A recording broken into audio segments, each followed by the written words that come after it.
Colombianos, a esta hora el presidente Gustavo de Petro en rueda de prensa sobre la reunión realizada hoy con el presidente de los Estados Unidos, Donald Trump. Escuchemos.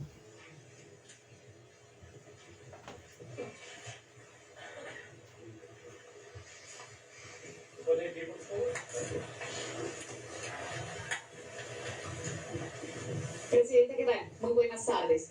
Queremos saber más sobre esas posibilidades de las que usted está hablando, que ya hay en Venezuela, con la reactivación de la que usted conversó con el presidente Donald Trump. Usted mencionó en declaraciones a la prensa de la participación que podría tener Ecopetrol, que podría tener monómeros, y también ya sabemos el contexto de petroleras estadounidenses que han pedido a la administración Trump que haya seguridad en el terreno venezolano para que ellos puedan operar. Pero también la administración Trump ha dicho que no hay ningún tipo de seguridad, que operan en cualquier lugar del mundo y que no ofrecen garantías de este tipo. ¿Esto qué quiere decir? ¿Que Ecopetrol va a tener algún tipo de garantía para poder operar en Venezuela? ¿Cómo va a ser? ¿Y de qué posibilidades reales estamos ya hablando?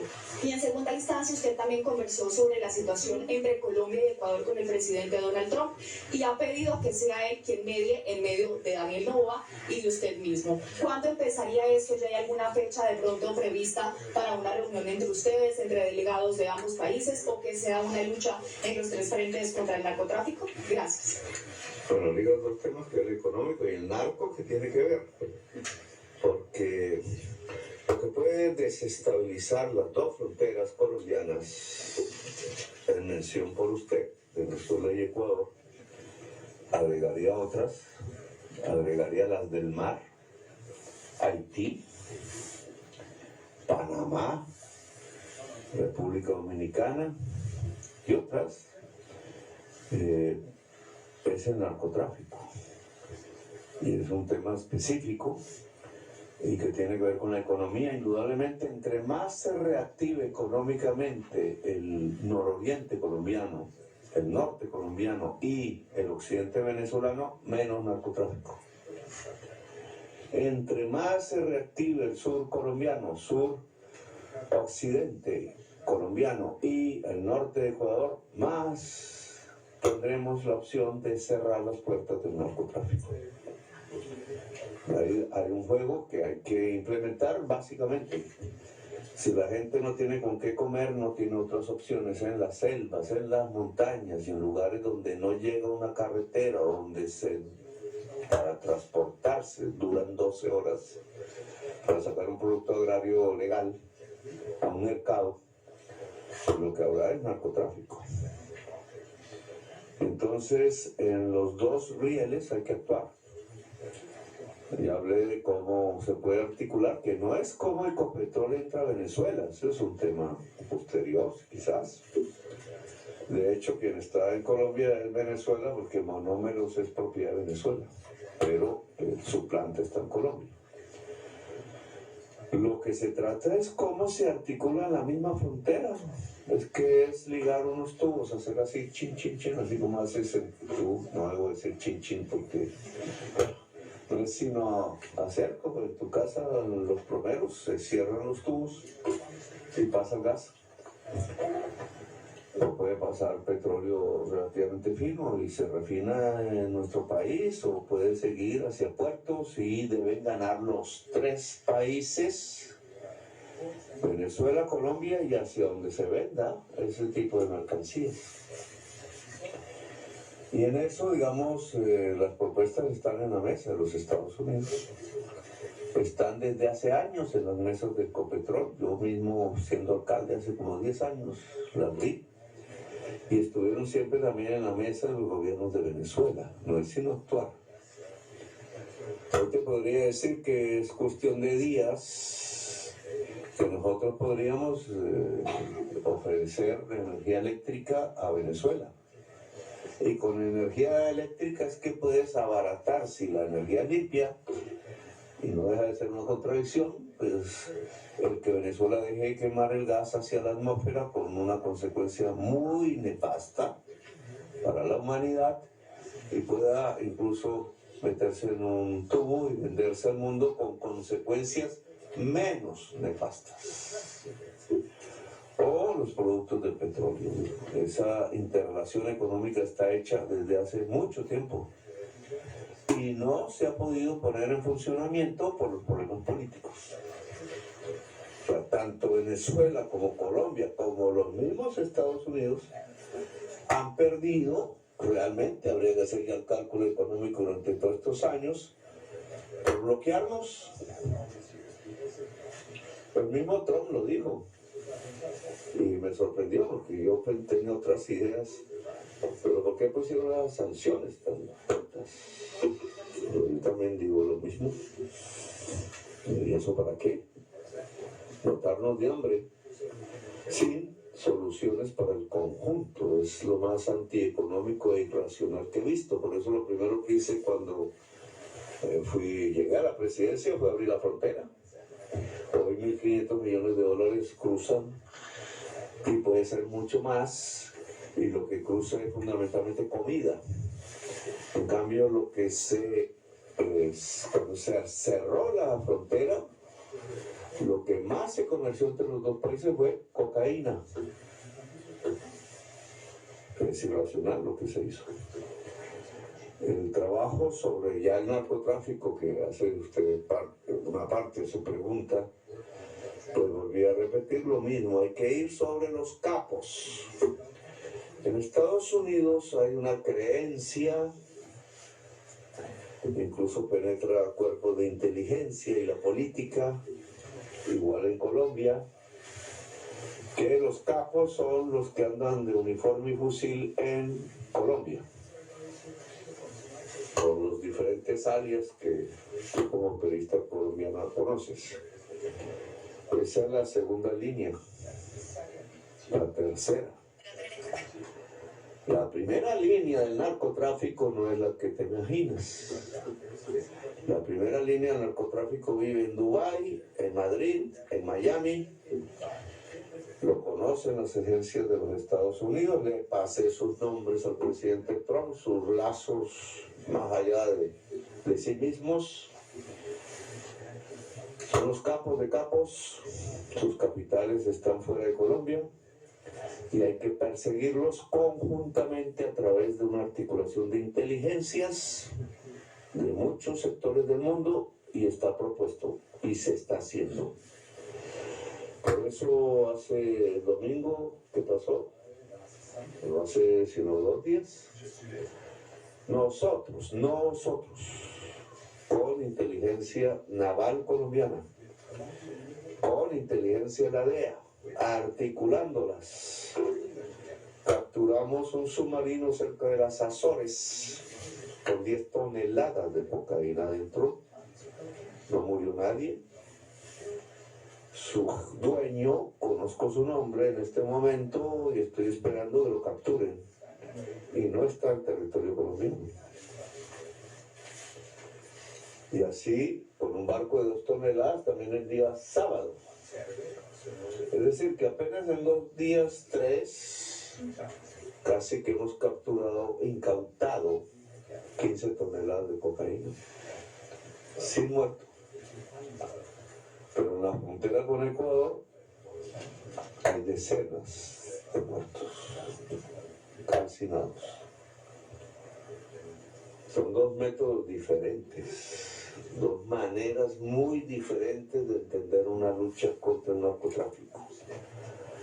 Una brutal interesada, que más bien lo que termina es promoviendo poderes mafiosos y narcotraficantes.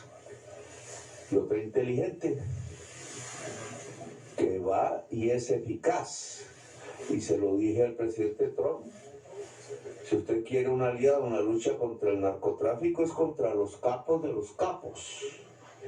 Le mostré los videos de cómo los campesinos hoy por miles, y aquí está la responsable del programa, Gloria, que te puedes presentar, levántate un poco. Está logrando que miles de campesinos arranquen ellos mismos de raíz la hoja de coca, la mata de la hoja de coca. Y esa es la manera más eficaz de erradicarlo. Lo demás es mentiras, porque cae un veneno encima de las hojas, no acaba La vegetación la mata la especie y vuelve y nace más productiva.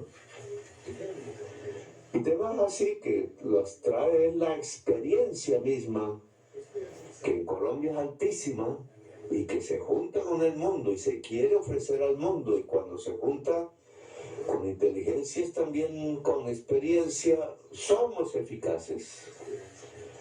Por eso mi gobierno es el que más miles de toneladas de cocaína ha incautado en toda la historia de la humanidad. El que más ha extraditado personas colombianas por estar metidos en ese tipo de negocio, pero el que puede decir que menos mata como gobierno, el que puede decir que puede enseñar y puede aprender rápidamente, el que puede decir que tiene su mano ofrecida a Venezuela misma, a Ecuador, a México, a Inglaterra, a Emiratos Árabes Unidos, a Albania y al gobierno de los Estados Unidos, entre otros, para lograr derrotar una gran multinacional transnacional del crimen, cuyos grandes capitales no están en Bogotá, y cuyos capos, algunos colombianos, la mayoría no colombianos, podrían llenar de fentanilo el mundo, con el peligro que eso representa realmente para la especie humana, y podrían ser eficaces en detener los jefes de la gran transnacional del crimen que hoy tenemos, multinacional, como decimos los colombianos. Gracias, señor presidente. Pregunta David Goldberg de CNN y se prepara Carlos Ruiz de RTBC Noticias Colombia. Les pedimos a los colegas que, por favor, solo una pregunta. Hola, muy buenas. Acabo de ver algunas fotos con usted y el presidente Trump y de verdad parecen ustedes como gran amigos. Y bueno, un mensaje del presidente que dice fue un gran honor, pero hace solo un mes, ¿no? Había una, como dijo usted, una tensión, ¿no? Una guerra de palabras. Entonces, ¿qué cambió? In English, I can just briefly. If you look at the photos, it seems that you and President Trump are great friends.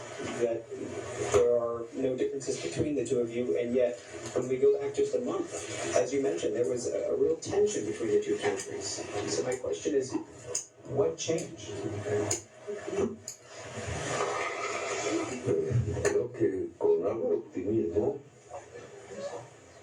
sobre todo América Latina, que es donde primero tiene efecto este tipo de noticias, y yo creo que más lejanamente el resto del planeta, pueden ver otro camino. Hace un mes nomás, yo me remontaría cuando estuve en la Asamblea de Naciones Unidas en Nueva York, el año pasado. Lo que había era prácticamente ya la cercanía de una guerra total.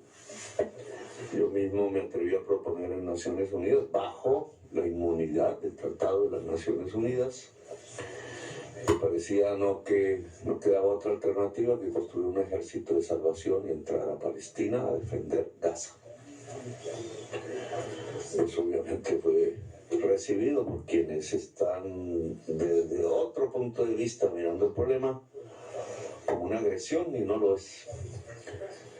Si usted observa bien qué pasó en esos días siguientes, no por mí, no por lo que dije, sino por la realidad de la tensión mundial ante un genocidio, es que salieron multitudes en Europa y en Estados Unidos y en muchas ciudades del mundo, incluida Bogotá, Medellín, donde golpearon a nuestros manifestantes. Pero en el mundo salieron multitudes. Las palabras dichas en la Asamblea de Naciones Unidas por muchísimos dirigentes que fueron mostrando, incluidos europeos de la OTAN, que la salida del genocidio estaba aislada en la humanidad. Se acompañó por multitudes en Europa, en América del Norte, en América del Sur, en Asia, etc. Palabras y multitudes. Y lo que había era dólares y misiles. En cuestión de días cambió. El mismo Trump le dijo a Netanyahu no más. Claro que tenemos que discutir mucho de lo que ahora acontece en Gaza. La solución no está ahí, pero ya no la lluvia de bombas que había antes. Y los centenares y centenares de niños que a diario morían asesinados. Sigue el debate y sigue, y no voy a ahondar en esto porque no fue el tema de la conversación, pero muestra cómo en días puede cambiar el mundo. Decía un periodista neoyorquino muy famoso a principios del siglo XX. Entonces, lo que están viendo ahora obviamente no tiene la misma importancia. La vi mucho en los días que siguieron la Asamblea de Naciones Unidas. Hoy hay un debate mundial para todas las civilizaciones del mundo. ¿Cuál es el papel de Europa? ¿Cuál es el papel del mundo árabe? En este momento, ¿cuál es el papel de Naciones Unidas cuando nos acercamos a una nueva elección de secretario general o secretaria? ¿Cuál? No mostró incapacidad, no es necesario una reforma. ¿Vamos camino a la barbarie sin Naciones Unidas o vamos camino a algo superior a Naciones Unidas que congregue más la hermandad humana, el diálogo de civilizaciones? Son temas que aquí no, ni era la reunión para discutirlas, pero abres esos caminos. El presidente de Estados Unidos recibió en su casa a un presidente latinoamericano, no soy el primero, no seré el último, y hablamos de problemas concretos y de caminos conjuntos para solucionarlos. Él no cambió de manera de pensar en muchos temas, yo tampoco, pero es que ¿cómo se hace un pacto? Un pacto no es entre hermanos gemelos.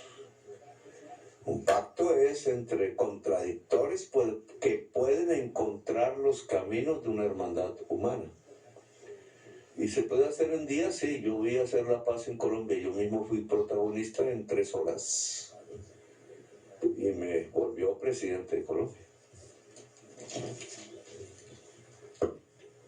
Presidente, muchas gracias. Pregunta Carlos Ruiz de RTBC. Se prepara Karen de Jong de Washington Post. Gracias, señor presidente. Pues yo entiendo perfectamente que usted no vino a hacer una gestión personal, pero el hecho de que usted salga optimista, positivo de esta reunión con el presidente Trump, ¿cree que el presidente Trump cambió de opinión frente a lo que pensaba de usted? Hasta el punto de que, por ejemplo, lo va a sacar de la lista Clinton, de la lista OPAC. Yo no pregunté eso. Usted sabe, conoce mi vida y sabe que buena parte de mi juventud no ha necesitado ni de bancos ni de chequeras. Pero eso no me preocupa mucho. Sí le dije que es entre libres. Y uno no puede actuar bajo chantajes. Haz esto, si no pasa esto, no, ni por, nosotros decimos, ni por hechiras. No actuamos bajo chantajes. Y las fotos, creo, y el ambiente de la reunión, creo, demuestran una reunión entre tú y tú, entre iguales, que piensan diferentes, sí, con poderes diferentes, obviamente, pero capaces de encontrar caminos comunes, punto. No personales. Ni él me habló de sus negocios, ni yo de los míos, que no tengo. Pero sí lo invité a Cartagena, que le dije que era un lugar muy chévere y bello para estar y vivir. Pero en relación a lo que usted dice, no hablamos de eso. Las consecuencias son lógicas desde el punto de vista personal, y, digamos, no me hice elegir para ver si me va mejor o peor como individuo. Presidente, muchas gracias. Pregunta Karen de Jong de Washington Post. Se prepara Caterina Vila de Lula. Karen,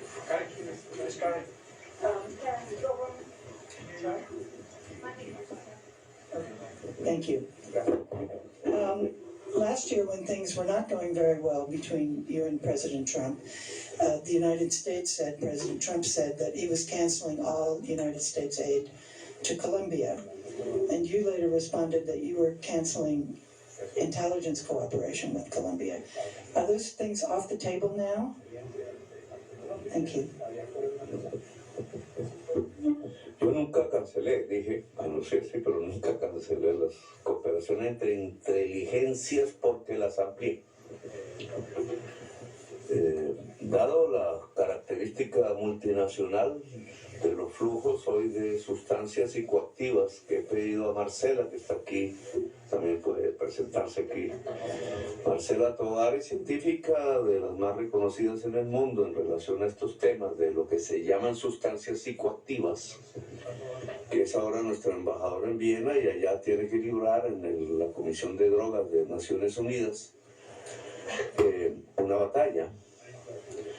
Porque lo que tiene que decir qué es sustancia psicoactiva, qué es negativo para el ser humano o más o menos negativo, qué es un veneno mortal, es la ciencia, nada más, no es el prejuicio, es la ciencia.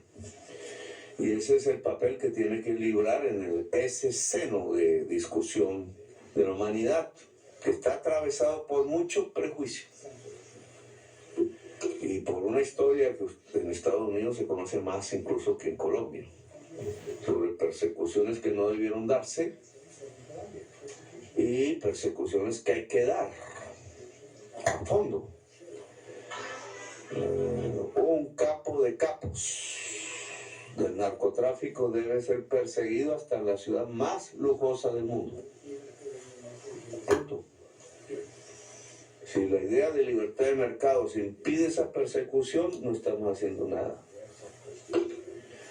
Pero si un campesino es perseguido porque no tiene con qué comer y no puede sembrar sino una vegetación que la conocía desde hace miles de años y no nadie podía decir que hizo daño, entonces ¿por qué le cae una bomba encima de su casa? O le queman su casa, o lo llevan preso. Esa no es una lucha eficaz. Y lo que tiene que hacer Marcela, porque este es un tema mundial, no de dos países, es enderezar esa lucha y apuntar donde es. Si la inteligencia no dirige el fusil apunta incluso contra ti mismo. Pero si la inteligencia dirige el fusil, sabe a dónde apuntar. Y no se apunta al pobre, que no tiene la culpa.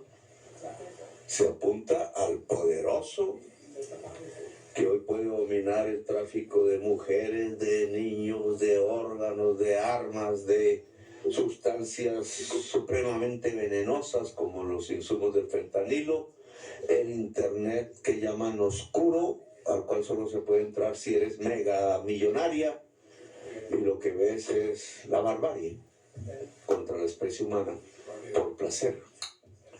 Todo ese tipo de adicciones que no tienen que ver sino con la incapacidad de amar y la soledad absoluta que ciertos sistemas sociales construyen sobre el ser humano, importante para consumir, pero no para sentir, pues te lleva a estas situaciones graves.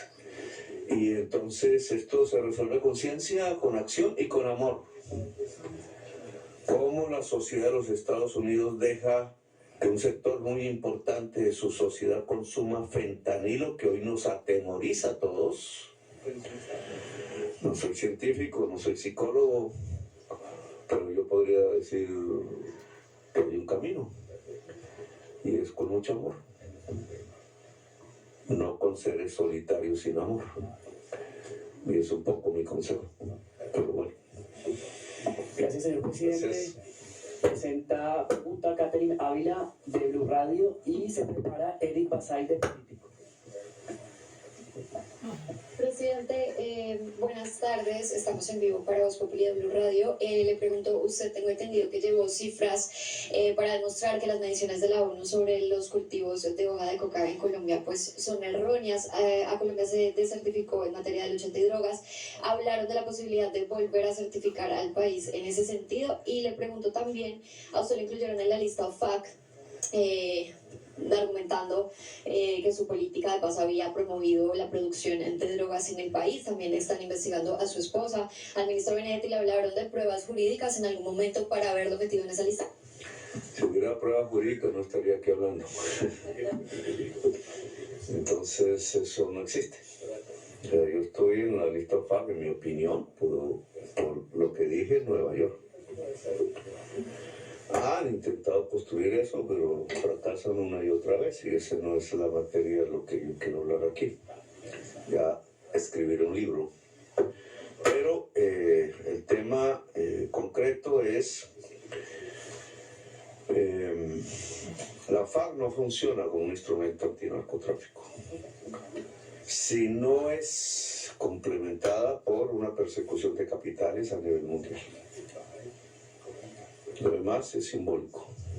Produce unos daños personales, pero no acaba el narcotráfico, como ya lo sabemos. Entonces, ¿cómo perseguir los capitales de los capos a nivel internacional? Ese es el objetivo que me parece fundamental. Y cómo capturarlos. Una utilización política de este tipo de instrumentos no lleva sino a dejar en la impunidad el verdadero narcotráfico.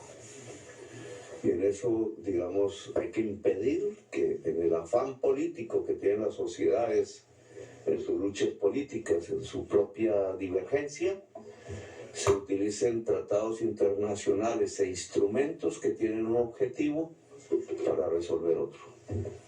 Porque al final terminaríamos en una confusión que hace inservible los instrumentos que hemos construido para luchar contra el narcotráfico propiamente. Entonces, digamos, el tema OFAC no nos interesa a nosotros ni como familia. Y lo que nos interesa mientras seamos gobernantes de mi país, en el periodo en que el país ordenó que fuera presidente, es que podamos dejar un camino mejor de lo que venía recorriendo Colombia. Las cifras de UNODC, que es la primera parte de tu pregunta, UNODC, bueno, como se llame, del Consejo de Drogas de Naciones Unidas, son malísimas desde hace más de una década. Y uno de los temas de acuerdo con los Estados Unidos, su gobierno, es que tiene que haber una verificación científica independiente. Si nosotros decimos nuestro campesinado va a sustituir arrancando de raíz las matas de hoja de coca y reemplazarlas por cacao, coca o café, se verifica científicamente y no por nosotros, para no engañarnos. Si de verdad lo que hemos propuesto es que en corto plazo, marzo, acaba de salir un comunicado, aquí estando en Colombia, de una de esas organizaciones que viven de eso y se arman y son violentas, que ya está dispuesta en marzo a que se quiten 10.000 hectáreas, 30.000 hectáreas de hoja de coca. Eso es el 10% de lo que suma la UNODC. Solo una.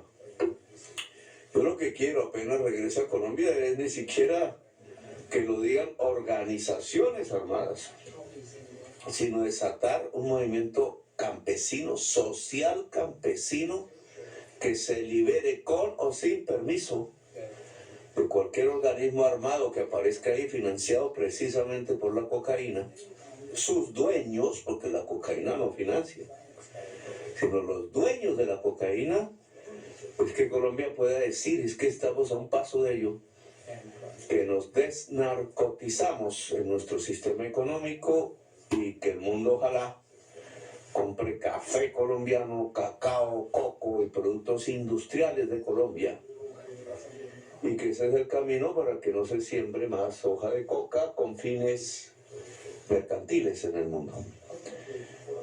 Hoy ya tienes una noticia de una de esas regiones en el sur, en la frontera con Ecuador, que dice somos capaces hasta marzo, de aquí a marzo, de quitar 30.000 hectáreas. En Nariño y Putumayo, frontera con el Ecuador. Verifiquemos. No dijo que veamos. No. En marzo se verifica. Y si uno de ellos está preso, se va a las cárceles de Estados Unidos por mentir.